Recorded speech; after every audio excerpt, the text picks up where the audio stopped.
Nigeria, by extension Africa, battles a growing youthful population and with little or no meaningful engagement leaves a ticking time bomb on our hands. We are a blessed continent with great wealth, both in people and material. Our focus on ways remains driving conversations that affects us all. Topics in the news, social concerns, politics, leadership, governance, empowerment, resource management, conflict management, finance, SME sustainability, technological innovation, food security, health, education, brain drain, our well-being, citizenship, and much more. Our goal is to continuously drive these conversations, keep them burning at the table to effect a positive change, both for our nation and continent. Ways, what are you saying, has a secret ingredient that completes the conversation every single episode, and that ingredient is you. Our past conversations shaped our yesterday. To shape our tomorrow, we must keep talking. So, I want to hear you. Be a part of our live conversations Mondays through Fridays.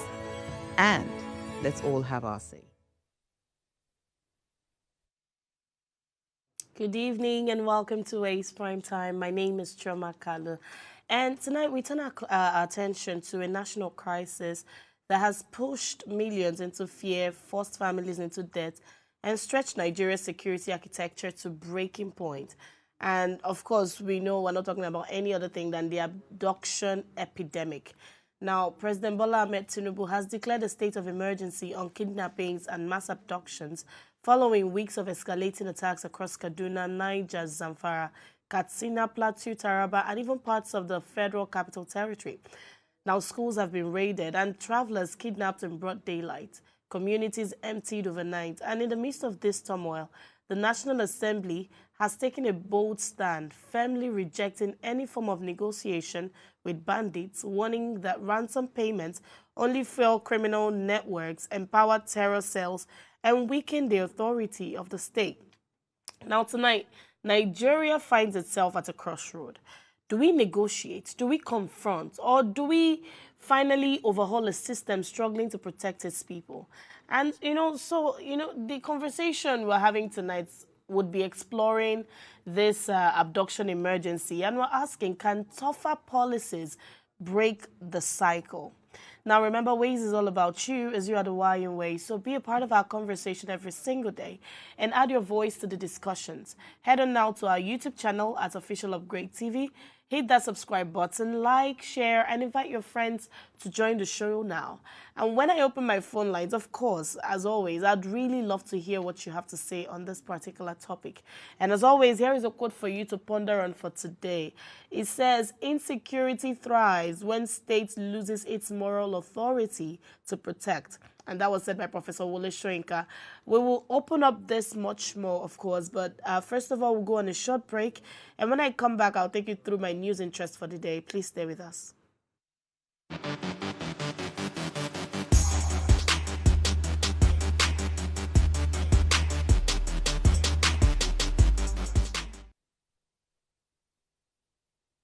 You're welcome back. You're still watching Ways, and right now I'll be taking you through some stories that caught my interest during the day. And the very first one says, police withdrawal from VIPs. Our lives in danger, lawmakers cry out. Now, the story says, several senators on Wednesday raised concerns about President Bola Ahmed Tinubu's directive to withdraw police personnel attached to very important persons, warning that the move could expose them to grave security risk. Now, they raised the concerns during the debate at the plenary on the escalating insecurity across the country, triggered by a motion moved by Senator Oyelola Isa Ashiru on the need for urgent federal intervention. Now, President Bola Ahmed Tinubu recently ordered the withdrawal of police officers from providing security for VIPs amid escalating security challenges in the country. Contributing to the debate, Senator Aliyu Magatakada, said the withdrawal of police escorts from top government officials and other VIPs was ill-timed, given the worsening security situation across the country.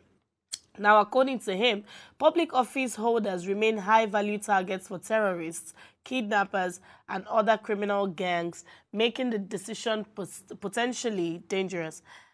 When I saw this news, I don't know, I was in the middle because if you're saying, oh, our lives are in danger, we're going to become targets, I'm asking myself, so would the citizens rather be the ones whose lives are in danger? For goodness sake, I don't know why we have to go over, I have to go over your job description over and over with you. Your job is that you are to serve these people, right? And as such, you should do everything to protect these people. And so when the president yesterday said, oh, we're going to, withdraw the police so that we'll have at least enough hands to combat these crimes that we're seeing everywhere in the nation. You people should embrace it with open arms. Is that not your job description? Why are you crying foul now? Right? You would rather sit there collecting fat allowances, and then sitting in such an AC'd room and then debating, oh, they've kidnapped this person. Oh, how do we make it better? You speak all the English and you go home. But some of these victims never get out of the kidnappers' den. And now you think you're better off than those other people? Let's be understanding what we're doing in this country. You're not, in fact, matter of fact, you're not even supposed to be the very important person. The people that elected you in there are your very important people. So if the common man is not guaranteed safety, why do you think you should be protected? I mean, it's just a cruel world we live in. You think it's injustice now that it has touched you. You're crying foul. You're claiming, oh, the timing is not right. We are going to be the next target for these kidnappers. Would you rather? I'm not saying anybody being kidnapped is the right victim or the right candidate for kidnap, but let's be reasonable here. We're taking these police officers, from you people so that they can actually do the work that they signed up to do. They did not enter the police force to be your personal bodyguard. Nobody entered the police force to become your chaperone or, let's be guided though. Anyway, moving on to my second story. It says FG boosts anti-trafficking efforts with real-time surveillance platform. And the story says the federal government has expressed renewed determination to intensify its efforts against human trafficking following the launch of the National Counter-Trafficking Dashboard by the National Agency for the Prohibition of Trafficking in Persons. Now, Attorney General of the Federation and Minister of Justice Prince Lateef Fagbemi made this known at the second policy-level meeting on human trafficking 2025, organized by NAPTIP on Wednesday in Abuja. Now, the minister lamented Nigeria's continued ranking among the Tier 2 nations in 2025 U.S. Department of State Trafficking in Persons report, which means Nigeria is not fully meeting the minimum standard for elimination, but is making significant efforts. Now, he said, a remarkable milestone recorded this year is the landmark launch of the NAPTIP, the first of its kind in Africa. This digital platform provides real-time data on anti-trafficking activities across Nigeria, enhancing coordination, transparency, and accountability. Now, in a call to action, Fagbemi said, we must work assiduously to change the narrative in the next reporting cycle. Our collective actions must demonstrate measurable progress and tangible impact. Now, I commend Nigeria for this particular effort. You see, the issue of trafficking is also something we started seeing a lot in recent times. And like I said, this is 2025. We have technology. So some things that we are still experiencing should have been cut down by the use of technology. So now, setting up this surveillance platform is what I actually think is is a good thing, but now we need to ensure that we put in the right people there. We need to ensure that the people in charge are not sentimental. All right? Like I said, it's a step in the right direction, but if this is going to be done, it has to be done properly. Moving on to my last story of interest, it says, Rivers government moves to tackle child trafficking, baby factories, unregulated surrogacy. Now, the story says, Rivers state government has expressed concern over rising cases of child trafficking, abuse of underage girls, and unregulated surrogacy practices in the state. Now, the state government vowed to introduce legislation to curb the growing trend. Secretary to the Rivers State Governor, Dr. Benibo Anabraba, made this known during a meeting with a delegation from the National Agency for the Prohibition of Trafficking in Persons, NAPTIP, led by the Assistant Director of Intelligence, Rivers State Command, Ikedia Shinwamaka. Now, Anabraba praised NAPTIP for its continued effort in safeguarding vulnerable people across the state, but noted that recent reports from some orphanages and care homes were alarming. Now, according to him, the government is deeply concerned about cases involving child trafficking, exploitation of underage girls, and commonly referred to as baby factory activities, and the lack of proper regulation guiding surrogacy arrangements in the state. He assured the delegation that state government was already taking steps to address these issues. He also said the government was working on a new legislation aimed at protecting women and children and stopping the illegal activities of individuals and institutions that prey on vulnerable groups. Now, this is a great story because, in fact, I like the way some of these state governments are rising up to this particular situation. It was in Anambra State a while ago that we saw this illegal, no, they're not even a surrogacy establishment. They were very illegal and they were running a baby factory.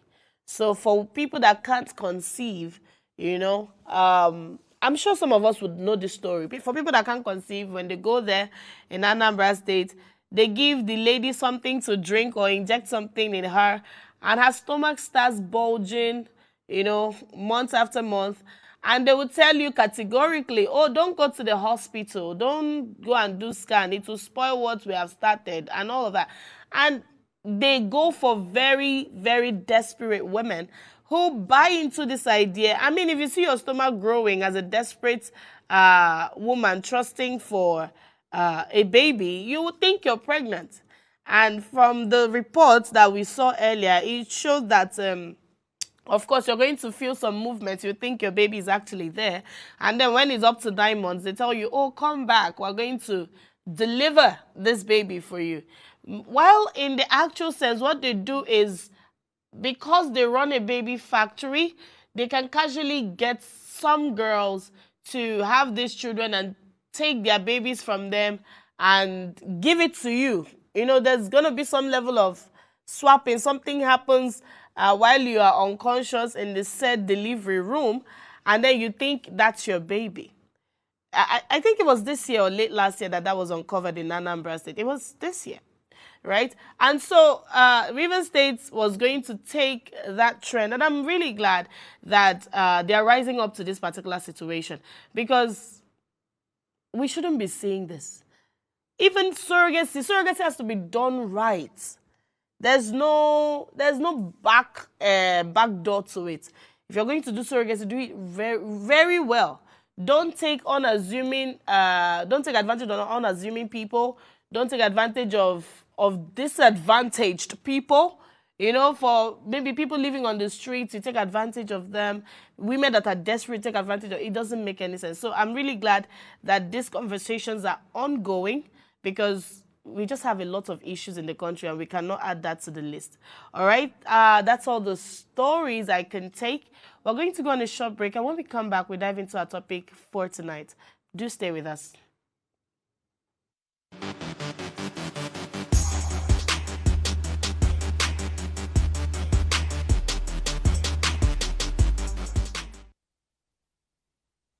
Tell us you're a Nigerian without saying a word.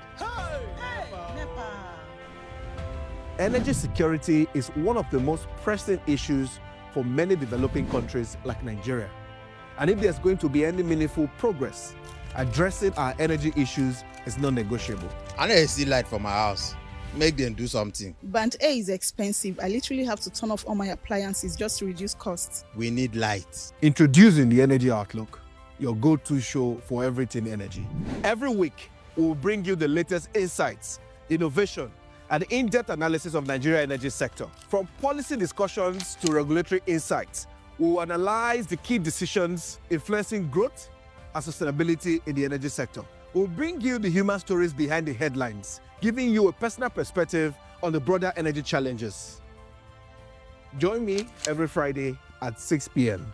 for the Energy Outlook, your guide to the future of energy, where energy means business.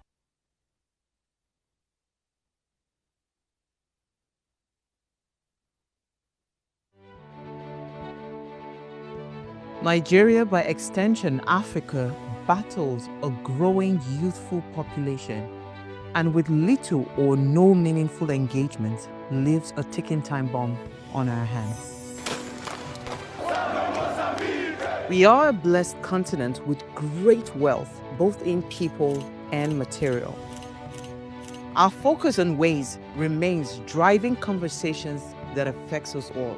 Topics in the news, social concerns, politics, leadership, governance, empowerment, resource management, conflict management, finance, SME sustainability, technological innovation, food security, health, education, brain drain, our well-being, citizenship, and much more. Our goal is to continuously drive these conversations, keep them burning at the table to effect a positive change, both for our nation and continent. Ways, what are you saying, has a secret ingredient that completes the conversation every single episode, and that ingredient is you. Our past conversations shaped our yesterday. To shape our tomorrow, we must keep talking. So, I want to hear you. Be a part of our live conversations Mondays through Fridays. And let's all have our say.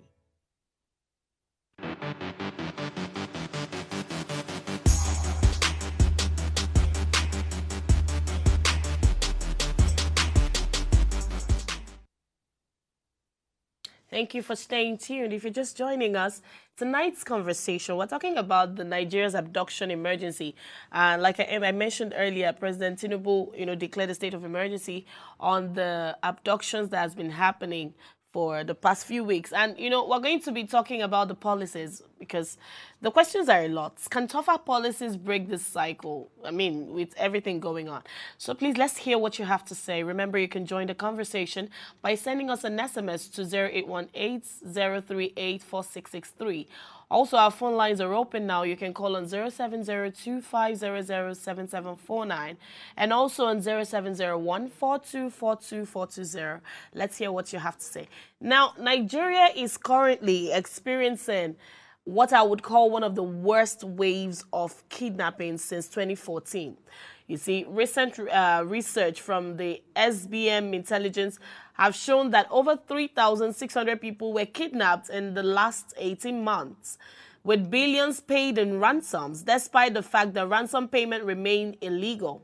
Now, the UN Office on Drugs and Crime recently warned that Nigeria is now a regional hub for kidnap for ransom networks, with bandit groups collaborating across borders. So the big question is, will tougher policies, including rejecting negotiations, finally break this cycle? Or are we repeating old strategies that have failed before? Anyway, this is a lot, but joining me to unpack this critical national debate, I have with me Jacob Choji Pwakim, Executive Director, Youth Initiative Against Violence and Human Rights Abuse, and also I have Comrade Mark Adebayo, National Spokesperson, Coalition of United Political Parties. Good evening, gentlemen, and welcome to the show. So much for having me. Good evening. Thank you so much. All right, let's dive right into it quickly. I'm going to start with Mr. Adebayo. The president has declared an emergency on abductions. In what practical terms, in more practical terms now, what should Nigerians expect from an emergency declaration? So will it change operations on ground, or is it largely symbolic unless, backed by aggressive actions?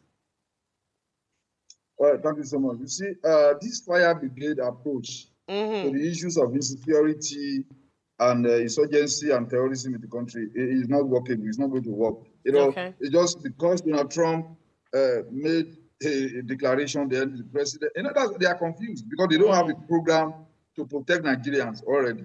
If the president is serious about fighting insurgency, the non-kinetic way to go will be to go after the sponsors of terrorism in this country. You see, in the battlefield, you can see that it's so difficult for our military and the security agencies to be able to win on the battlefield. It is because the sponsors, what they call the center of gravity of insurgency of terrorism in this country, has been largely abandoned.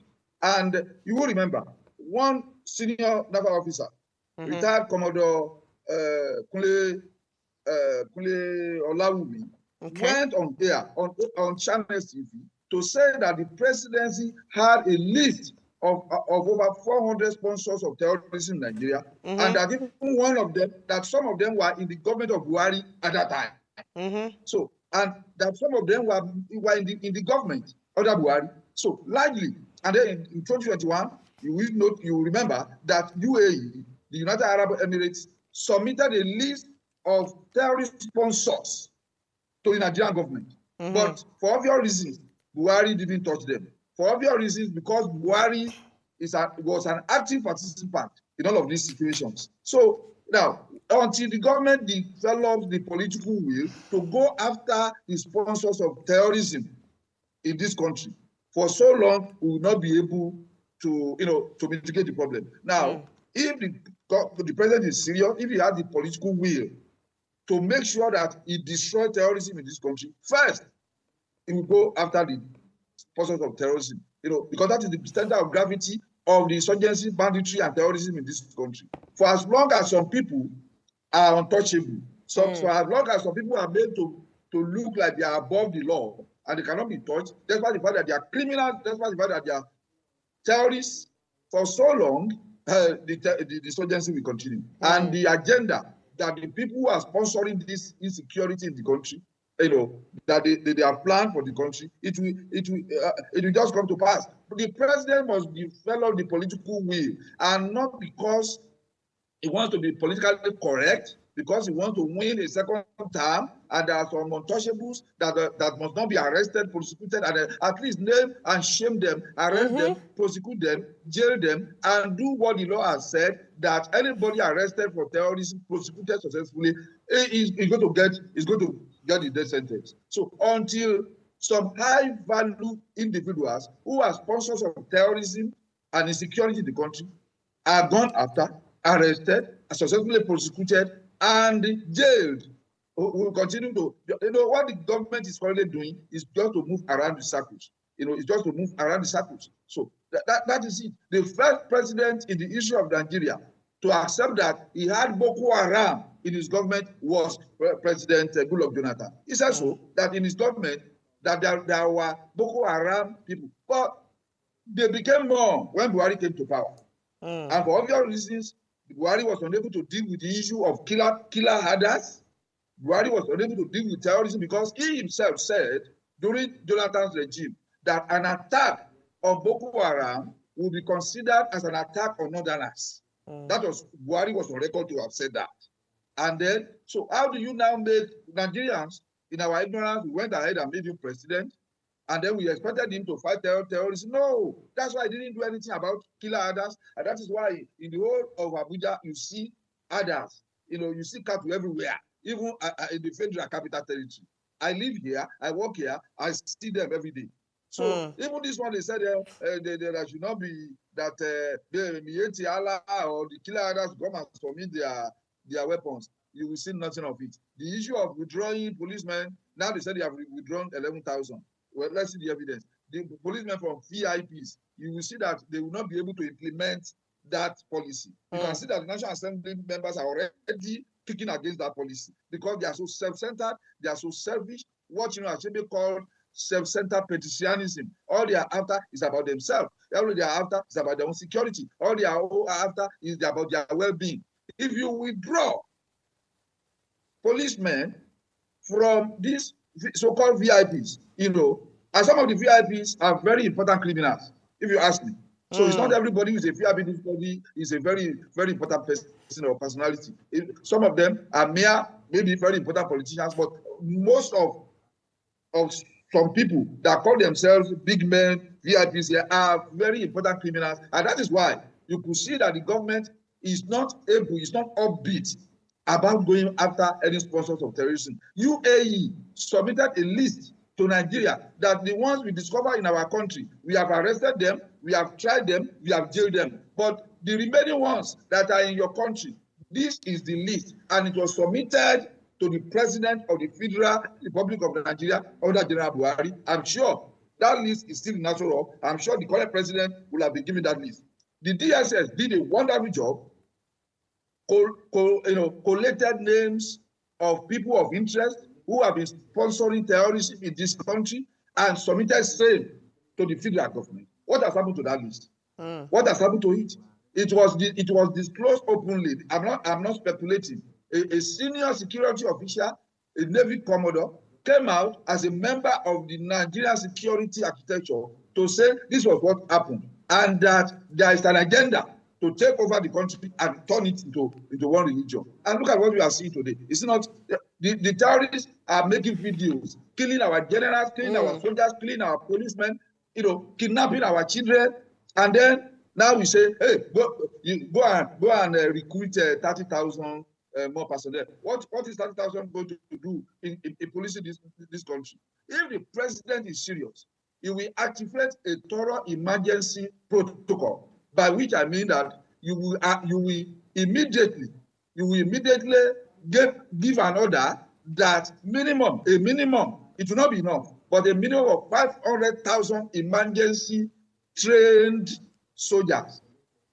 that will be able to battle these people to the end. But before you do that, as you are doing that, pari passu, you go after the sponsors. You go after the center of gravity. Because if you have 10 million soldiers in this country, they will not be able to defeat terrorism and insurgency and banditry until you have gone after their sponsors. Okay. Yeah, the sponsors have become like the notorious subsidy cabals. Okay, that the government is now like, the government is acting overwhelmed.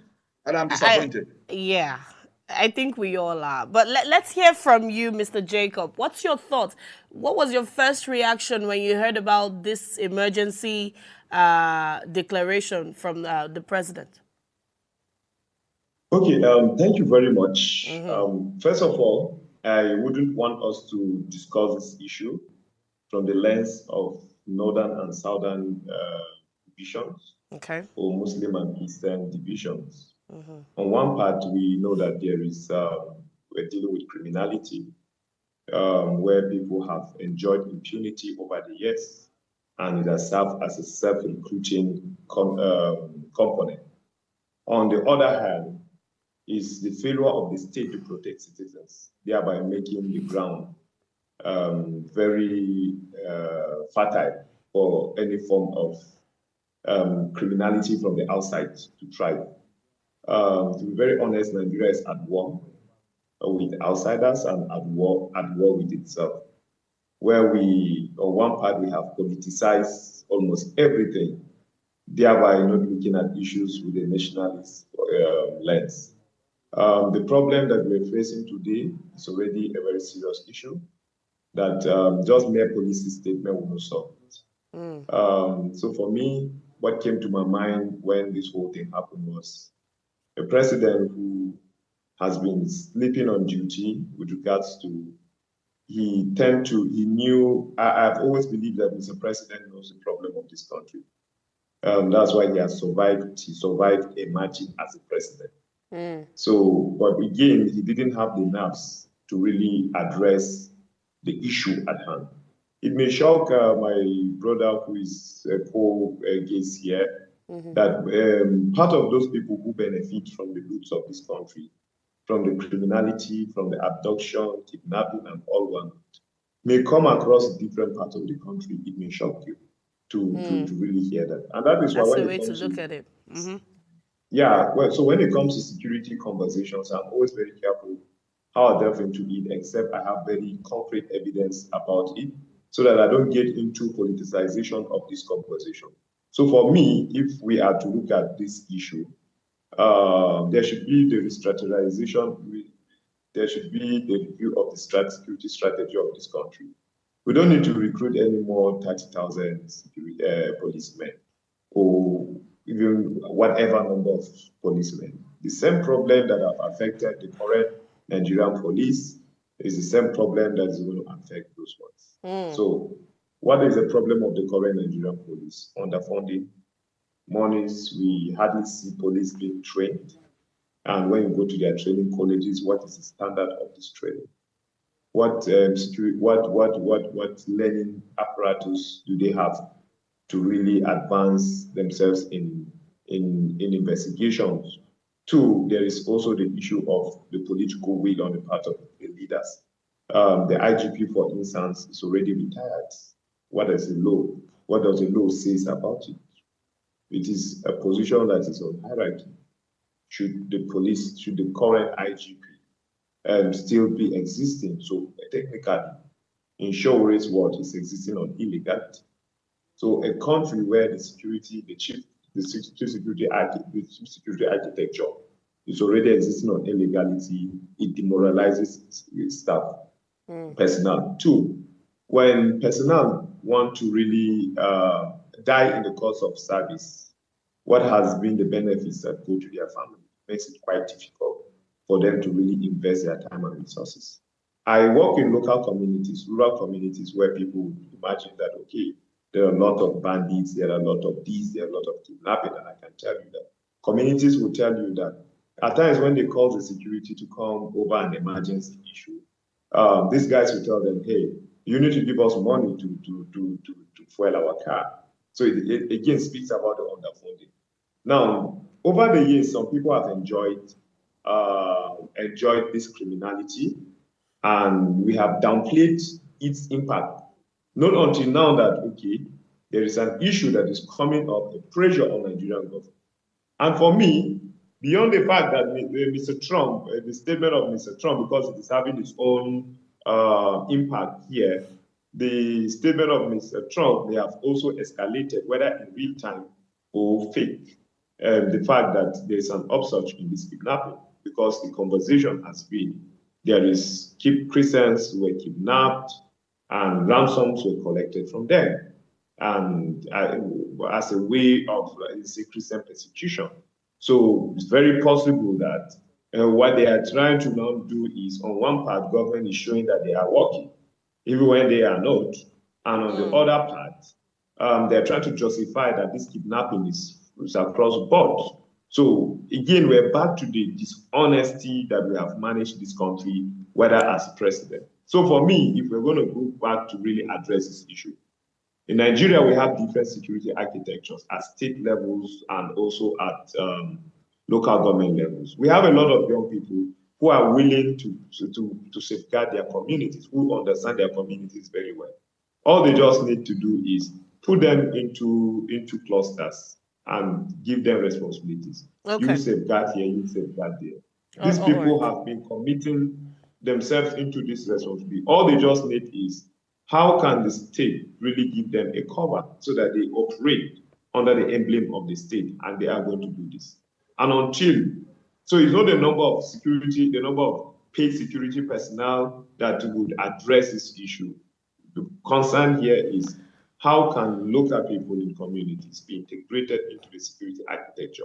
So okay, Mr. Jacob. When they engage the system. Yeah, for the sake of time, let's move on to the other questions I have. So, coming back to you, Comrade Adebayo, the National Assembly has rejected negotiations with bandits, right? And in your assessment, do you think this, eliminating negotiations as an option, do you think it strengthens the state's position, or does it endanger victims in the immediate term? Well, they are just advocating for a very wrong approach to this issue. And they say they should not negotiate with them. If they capture any of their children, would they not negotiate? So it's not about negotiating. That's not the immediate task at hand. The immediate task at hand. That's why I said one of the major non-kinetic ways of dealing with this emergency is to go after the sponsors of terrorism. If you say it was the fruit of negotiation that brought out these 38 people from that were abducted from Kwara.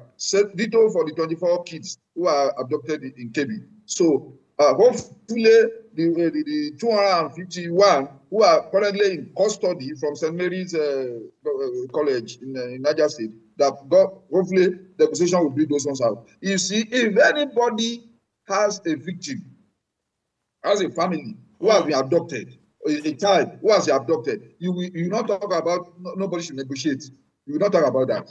If it's about you, you want to do everything. That's why when people are speculating that government paid the bandits to release the victims, I said, that one is a non-issue for the families of those people. It is that look, our loved ones are back home. So to not negotiate, what they should be talking about, what the National Assembly should be talking about, is to encourage the executive, the law enforcement agencies, to go after documented sponsors of terror in this country.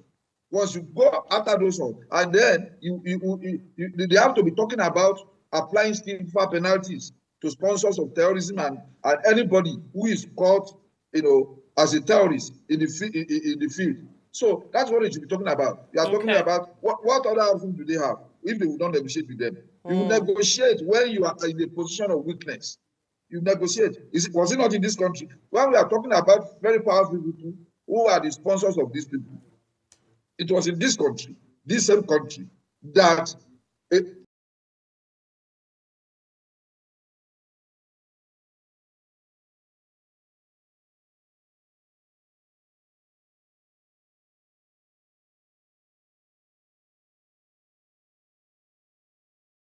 so, when they say the people who are sponsors of terrorism are powerful people around big businesses and around government, the people who are saying that, the security agencies who are saying that, they know what they are saying.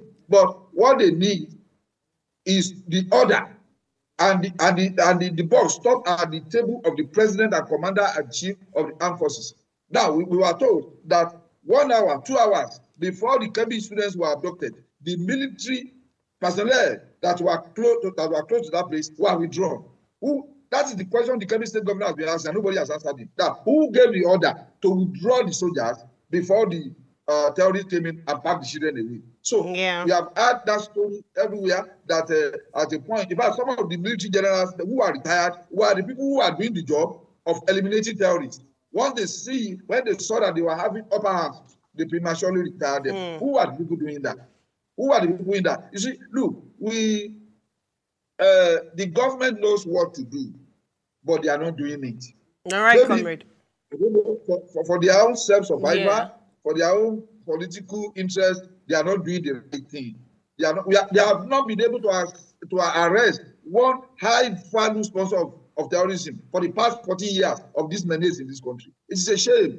And the president promised to secure this country when he came on board. He didn't tell us he would be giving us excuses. That's why we said changing of service chiefs every now and then it will not be a solution to this issue. Comrade, let's run off on a quick break, and when we come back, we pick it up from where we stopped. Please stay with us.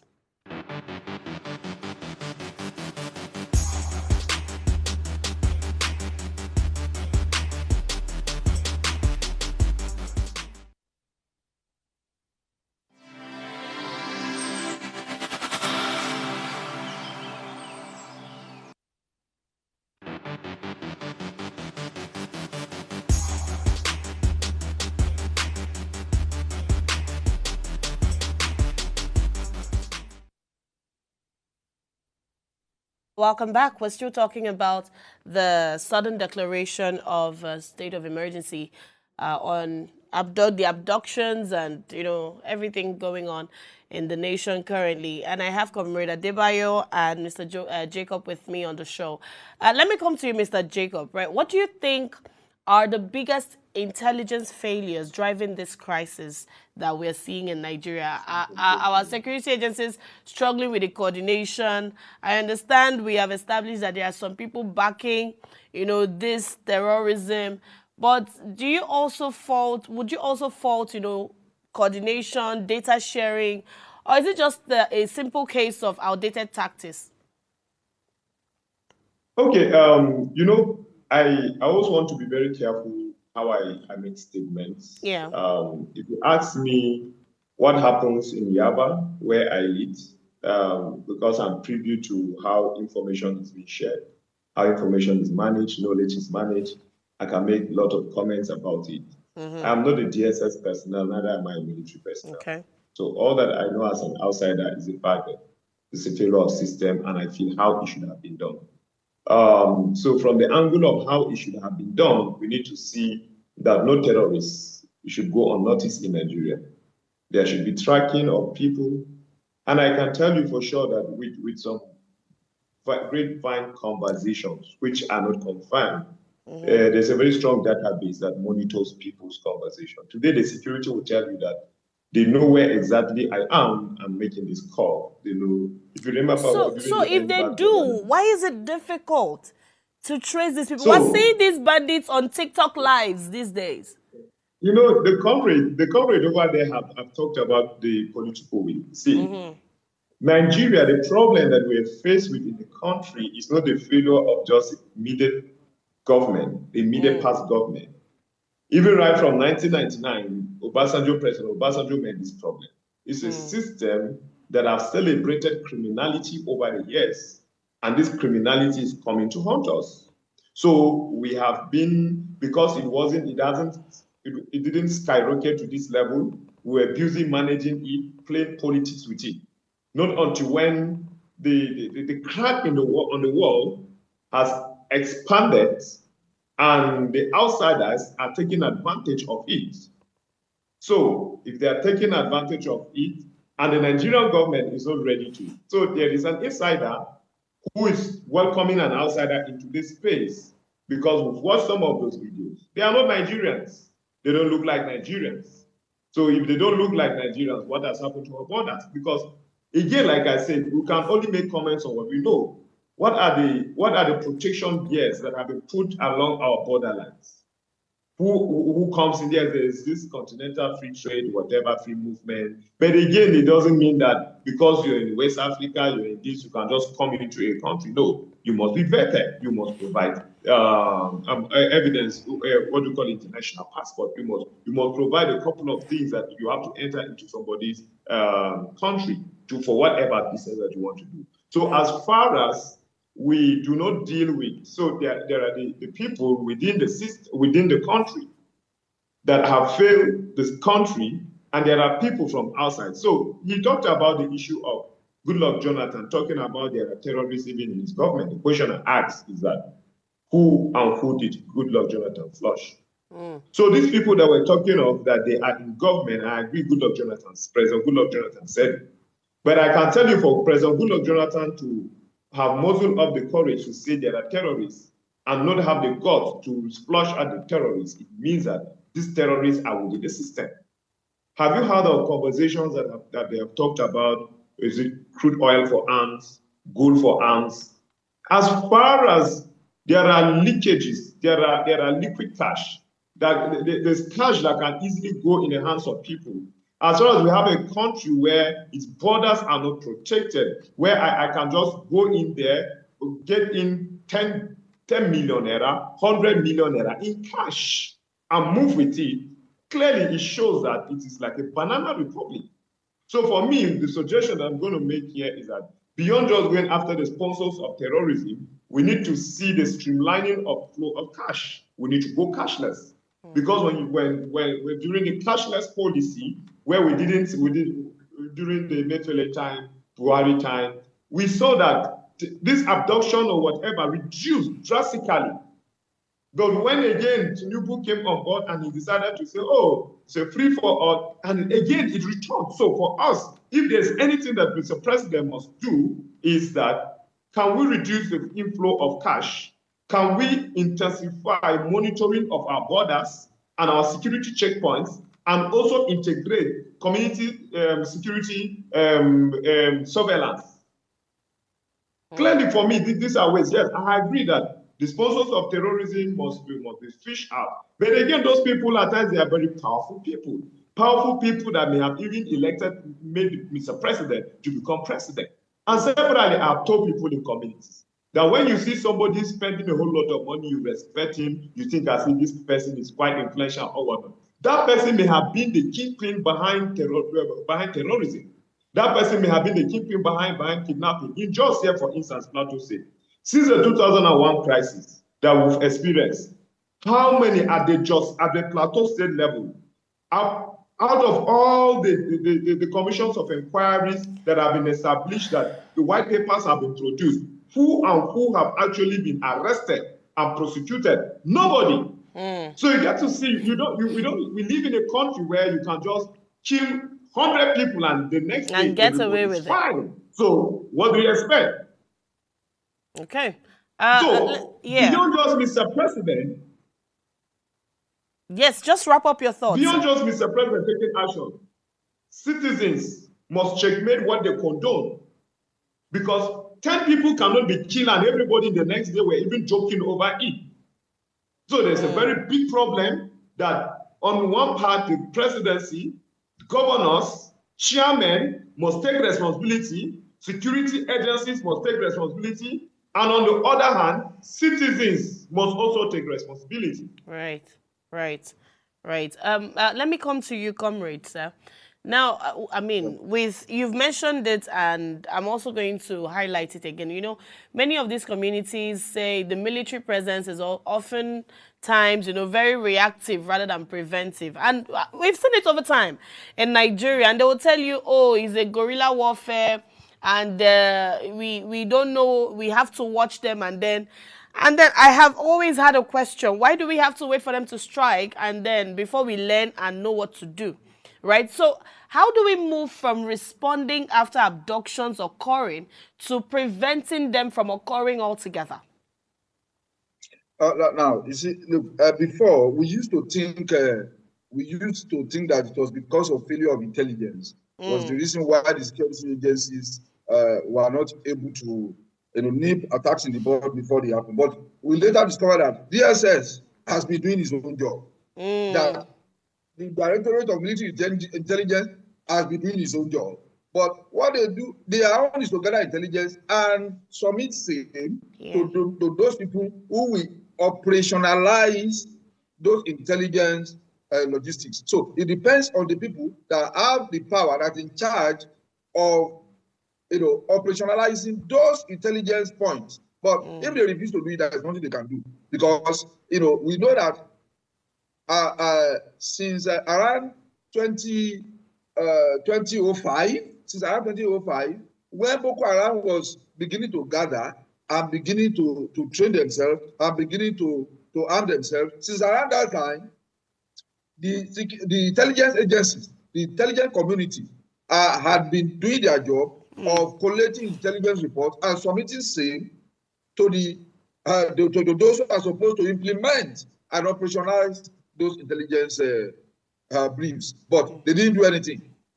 During the time of so this thing began. So Boko Haram started with ragtag people until one day they struck. And so by the time the government now woke up to begin to attack them, they had been sufficiently trained, they had been sufficiently armed, they have been sufficiently personnel. They already have more than enough people to come against. It was not Nigerian armed forces that killed Shekau. It was ISWAP that killed Shekau because of their inter-terrorist rivalry. So we now know, with the volume of information available, we now know that the intelligence agencies had always been doing their job. And then you will see 500 terrorists or 500 motorbikes moving for 500 kilometers from anywhere to a village, to a school, and abduct people, abduct children, burn down the villages, and then they will still go away scot-free. They can operate for 2-3 hours unaccosted in a country that has an air force that used to be one of the best in Africa, in a country that has a standing army, in a country that has a navy, in a country that has police, in a country that has civil defense, all manner of security agencies. But if they want to go after a critic of the government, if they want to go after an activist, if they want to go after somebody who has fallen out of political favor, they quickly do that. They will quickly do that. I can tell you for free that the Nigerian army remains one of the best in Africa. I can tell you that we have one of the best fighting forces in this country. What is holding them back is the political intervention of the elite. If these people are allowed, even in the kinetic, forget about somebody talking about guerrilla warfare, whatever, all these things. The Nigerian armed forces were trained for both regular warfare and all this, what you call guerrilla warfare. So, and if we do not have that capacity, what happened to getting in this, what do you call them now? Bringing in these private security agencies, even that Russia is using in Ukraine, that even major countries, even America, is using private security companies all over the world. They are using mercenaries to fight their own battles. We are talking about the military, the countries with the biggest military capability in the world. They are using mercenaries. Jonathan was doing that. You will remember, going forward to the 2015 election, these terrorists were terribly decimated by Jonathan because he wanted to win the second term. They were terribly decimated. Immediately Buhari came in, he sacked the mercenaries, said they should go back to their countries. And that was when you began to witness a resurgence of insurgency and terrorism and banditry in the country. Right. And you will know, let me make this point before I go. Okay. We should not expect an APC government to actually fight terrorism, because you know that one of their family members of APC, one Alhaji Barage, he said it publicly that going towards the 2015 election, because they wanted to win the election, they imported bandits from abroad, from Guinea and co, that they brought in bandits into the country. And you expect the same party. Remember, all of us in Canada recently, when the court in Canada declared APC as a terrorist organization, some people flared up and started talking this and that and this and that. But one of the founding fathers of APC came out openly, just today. It is not on record that man was invited for question. That he said publicly that they brought in bandits from abroad because they wanted to win the election. He has not been questioned up to today. The man is still alive. That's very is why sad. It will be difficult for you to expect so much from this political party that is in power. And you can see, even the opposition political parties are not, they are not allowed to breathe. PDP is in crisis, Labour is in tatters, other parties are having one problem with the other. They want to have a one-party state. And that is why in the last 10 years, you have seen that INEC has not registered a single political party, but they were able, in one first swoop, to deregister 74 political parties. And in the last 10 years, they have not registered, because they don't want opposition political parties to survive. They don't want alternative, ideologically sound views about how to run government. So all right. Unfortunate. All right, gentlemen. Unfortunately, that's all the time I have tonight. But thank you for your great insights on this particular topic. And I do hope that we see progress from here, and it's not just going to be the case of putting out a policy and not following through as our manner is in the nation. But thank you, and do have a great evening. Now, tonight's conversation forces us to, confront a harsh reality. Kidnappings are no longer isolated incidents. They now have, they've become a shadow industry, feeding off weak governance, porous borders, poverty, and even overstretched security system. And now, we can even beg to say that they even have backings from the government. Now, the president's emergency declaration sends a strong message. The National Assembly's stance against negotiation also sends an even stronger message.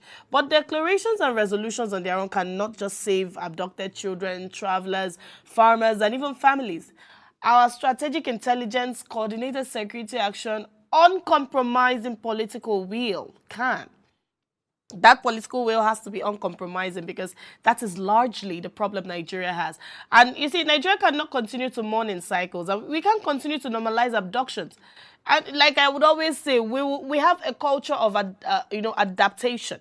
We would only like worry for like 2 days, and the next day we move on to the next trending thing, and that's how we forget, while we still have people in captivity. So as we can, as we're looking at these things, we cannot allow, criminal networks to dictate the rhythm of national life in the nation. And a country's strength is measured not by the weight of its declarations, but by the safety of its people. Anyway, before we go, remember to subscribe to our YouTube channel at Official Upgrade TV. Drop a comment, like, share, follow all our social media platforms. And if you missed our quote earlier, before I go, here it is. It says, insecurity thrives when the state loses its moral authority to protect. And that was said by Wole Soyinka. My name is Chioma Kalu, and this has been Ways Prime Time. Do have a good night, and I'll see you tomorrow. Bye-bye.